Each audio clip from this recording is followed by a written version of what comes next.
वाटतंय मी हे सांगण्यावरून ते मला नाही माहिती, पण माझ्याबद्दलच्या ज्या भावना आहेत त्यांच्याबद्दलच्या त्या तुमच्यापर्यंत मला पोहोचवायच्या आहेत. तर त्या कशासाठी पोहोचवतील प्रत्येकीच्या? तर प्रत्येकीच्या आयुष्यात ह्या खूप अडचणी असतात. तर त्यांच्या बाबतीत जर म्हणायला जर विचार जर केला ना आपण, दोन्ही पाय किती विसंगत. पुढच्याला अभिमान नसतो, मागच्याला अपमान नसतो, कारण त्यांना ठाऊक असतं हे क्षणात बदलणारं असतं, याला जीवन म्हणतात. हे त्यांच्यासाठी खूप लागू होतं का? त्यांची सुरुवात त्या जर प्रॉपर बघितल्या तर औरंगाबादचे त्यांचे मिस्टर आणि म्हणजे प्रॉपर त्यांचं गाव तिकडचं वैजापूर आणि औरंगाबाद फुलंब्री वगैरे त्या भागातलं. त्याच्यानंतर व्यवसाय दृष्टीने त्यांचे मिस्टर ते इकडे आल्यानंतर त्यांनी स्वतःचं त्यांच्यातलं कौशल्य. स्त्री बघा कशी असते, स्त्री काय असते, कुठल्याही अडचणीवर मात करून स्वतःचं प्रपंच चालवत असतं. अगदी तसंच त्यांच्या बाबतीत घडलेलं आहे. आणि आज आपण सगळ्यात इथं ज्या महिला आहेत सगळ्या हिरकण्या आहेत, आणि त्या ज्या हिरकण्या आहेत त्यांच्यातल्या आपल्यातच ते हिरकणी, पण प्रत्येकीची वाटचाली वेगळी असते. कोणाला घरातला सपोर्ट असतो, कोणाला सपोर्ट नसतो, किंवा ती स्वतःच प्रेरित होऊन काम करते. तर त्यांच्या बाबतीत कसं म्हटल्यानंतर त्यांना इथे 10 वर्ष झाले असते. 10 वर्ष झाले. त्यांचा प्रवास खूपच विचार करण्यासारखा आणि अंगाला शहारे आणणार आहे. सगळ्याच त्यांचा प्रवास बाहेर आणतात, कोणाला आवडतं कोणाला नाही आवडत, पण त्यांचं जे गट्स आहे त्यांच्यात जे कौशल्य ते बाहेर आलं पाहिजे. तुमच्यामुळे यांनाही प्रेरणा भेटणार आहे. देव करून अशी वेळ कधीच कोणावर येऊ नये, पण आल्यानंतर तिच्यात माणसाने स्ट्रॉंग कसं राहिलं गेलं पाहिजे, ते हेच कार्यक्रम घेण्याचा माझे हेतू होता.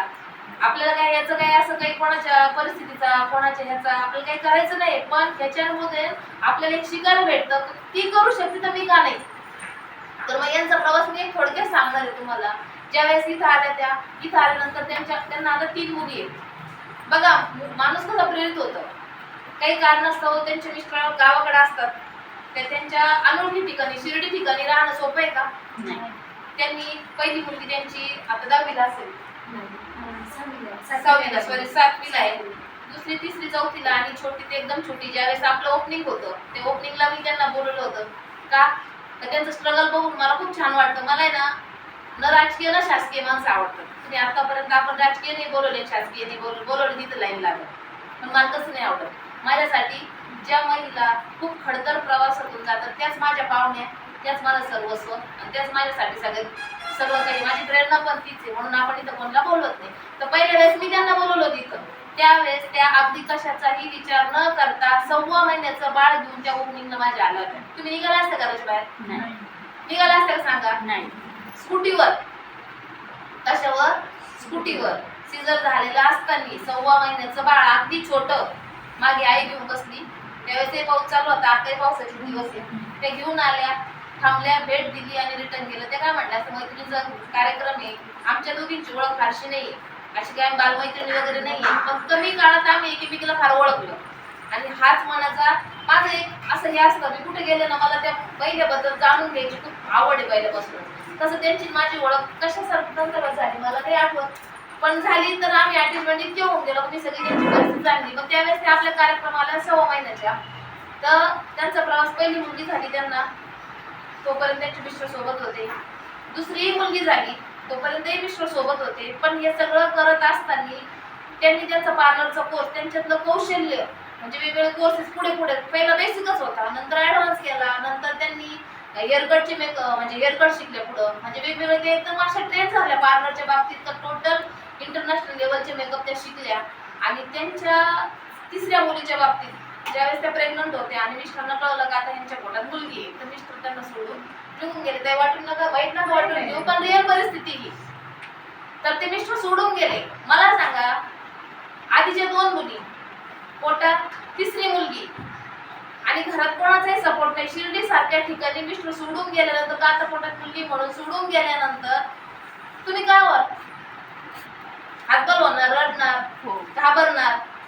राहायला घर पण भाडोत्री, दुकान पण भाडोत्री. कोविडचा काळ, परिस्थिती समजून घ्या. कोविडचा काळ, काय करायचं, नातेवाईक नाही, कुणी नाही, कसं करणार, कसं जीवन जगणार आपण.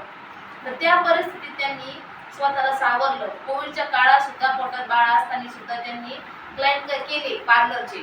बघा आपल्यातलं कौशल्य कसं जगवतं माणसाला, हे जिवंत उदाहरण आपल्या समोर. आज ती सगळ्या महिला तुम्हाला त्याच दाखवल्या का त्यांनी काय केलं, स्वतःला घाबरल्या का मला कोविड होईल, मला कमी, आपण दररोज लावून बसलो होतो, पण नाही. त्यावेळेस त्यांनी क्लायंट केले. नंतर डिलिव्हरी झाली. डिलिव्हरी झाल्यानंतर त्यांनी 15 दिवसात क्लायंट चालू केले आणि आज तिन्ही मुलींच्या सगळं संगोपन ते स्वतः करतायत. छानपैकी 2 गाळे आहेत त्यांचे, पार्लर चांगल्या पद्धतीने चालवतायत. तिन्ही मुलींना सांभाळते. 7 वर्षाची मुलगी त्यांची आयब्रो करती, हेअरस्टाईल करती, ब्लीच करती, फेशियल करती, दोन्ही बहिणींना सांभाळती आणि कौतुक आहे त्या मुलीचं. खरंच टाळ्या वाजवा. किती वर्षाची ती पहिली मुलगी? 7वीला आहे. घरातलं आईला सगळं काम करू लागते. आज आपण 10, 15, 20 वर्षाचे होतो तरी घरच्या जबाबदाऱ्या घेत नाही. ही रिएलिटी. मी 14 वर्षाची होईपर्यंत मला कवडीची अक्कल नव्हती. रिएलिटी. खरंच मी फक्त पहिलवान म्हणूनच जगले 14 वर्षाची. कारण माझ्या वडिलांनी मला तालीमच पहिलवानकीची दिली. ही रिअल आहे. कारण मला पोलीस व्हायचं होतं. पण असं असतं ना, एखाद्याचं फार वाईट असतं, नशीब फार. 7वीलाच माझे वडील एक्सपायर झाले आणि मग जोच असा खडतर प्रवास सुरू झाला. अख्खी पहिल्यांदी माझी गेली आणि लोकांची तर दुरे वाटे करावं लागलं.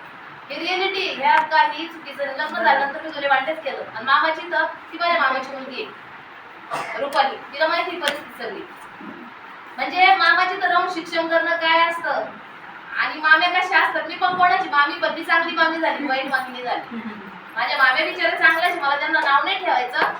पण कसं असतं माहितीये का, की परमेश्वराने आपल्याला दिलेलं गुण आहे. तुमच्याकडे कोणाचे तुमचे नंदेची मुलं असतील किंवा चुलत्या चुलत्याचे असते, वाईट वागणूक कोणाला देऊ नका. मनावर खूप त्याचे वाईट परिणाम होतात. म्हणून पुढचा आपण विषयातून भरकटलो मग परत त्याच विषयावर येऊ. मग त्यांच्या मुलीचं पण कौतुक आहे. 7वीला असणारी मुलगी घरातलं सगळं काम करून आईला पार्लरमध्ये मदत करते, क्लायंट करू लागते, स्वतःच्या 2 बहिणी पण सांभाळती. कडेवर घेऊन ती मुलगी सगळे कामं करते. आणि त्यांनी खरं शिकवलं कोणी, संस्कार कोणी दिले? आईने दिले. मग आईसाठी टाळ्या तर वाजल्याच पाहिजे. पार्लर, शिवण क्लास, तुमच्याकडले असलेले सगळे गट्स तुम्हाला आहेत ते कधीही अडचणीच्या काळात उपयोगी. तुम्ही आहे तसे अंगावरच्या कपड्यावर जर घराच्या बाहेर निघल्या, तुम्ही बस स्टँडवर जाऊन जर तुमचा व्यवसाय मांडला तरी तुम्हाला रुपये कमवण्यापासून कोणीही थांबू शकत नाही. पण माणसाच्या अंगात कशी पाहिजे? कला पाहिजे. मग त्या कलेचा उपयोग त्यांनी एवढा छान केला आणि ताईंनी आज त्यांच्या तिन्ही मुली सांभाळल्या. छानपैकी पार्लरचं कौतुकच पद आहे त्यांचं. खूप चांगले क्लायंट करतात. मेकअप पण खूप छान आहे. आपल्याकडे त्यांनी एक बॅच पण घेतली पार्लरची. सेमिनार घेतात त्या. मी त्याचे क्लास वगैरे खूप छान काम आहे त्यांचं. आणि मला कोणाबद्दल कधीच ईर्ष्या नसती, त्यांनाही नाही. का माहिती का, बघितलं असेल तर वर पोस्टर लावलेले आहे त्यांचं पोस्टर आहे आपल्याकडे वरती लावलेलं. तर मला काय म्हणायचंय, माझा आजचा दिवस मी फक्त तुमच्यासाठी का घेतला, का मला पण तुम्हाला एक चांगल्या उद्योजिका आणि चांगले हिरकणी विदाऊट ईर्ष्यावाल्या महिला निर्माण करायच्या.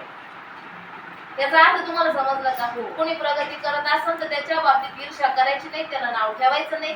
तरच तुम्ही कौशल्य दिनाचं काहीतरी सार्थक घेतलं की आपण त्याला सार्थक झालं समजून. तर खरंच ताईंचं खूप स्वागत. आणि ताई तुमच्या भविष्याच्या वाटचालीसाठी माझ्या खरंच खूप शुभेच्छा. तुम्हाला आमची म्हणजे काही सहकार्याची गरज पडणार नाही. तुम्ही स्वतः एक कधी कधी वाटलं तर आमचं इन्स्टिट्यूट, आमच्या महिला तुमच्यासाठी कधी हजर आहे आणि कधीही सांगा. म्हणजे असं नाही कौतुक